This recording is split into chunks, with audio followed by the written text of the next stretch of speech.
முதலமைச்சர் ஆகணும்னு ஆசைப்படுற ஆள் வந்து எத்தனை மணிக்கு வந்தார் உங்களுக்கே தெரியும்.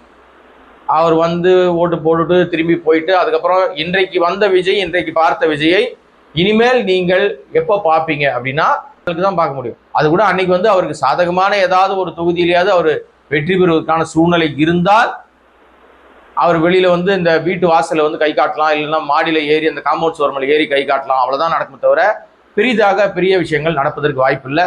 நாம கிடைத்த சோர்ஸ் படி விசாரிக்கும் போது விஜய் வெளிநாடு செல்வதற்கு திட்டமிட்டிருக்கிறார். நான் வந்து இப்போ இன்று இரவோ அல்லது நாளையோ கூட அவர் வெளிநாடு செல்லலாம் என்று ஒரு தகவல் சொல்லப்படுகிறது. ஏன்னா அந்த தகவல் வெற்றி கழகத்திலிருந்து வருகிறது வந்து அதிகாரப்பூர்வ அறிவிப்பாக இருக்காது, பூரா தகவலாக தான் இருக்கும். அதனால அவர் வந்து ரொம்ப வெயில்ல வந்து சுத்தி டயர்ட் ஆயிட்டாராம்.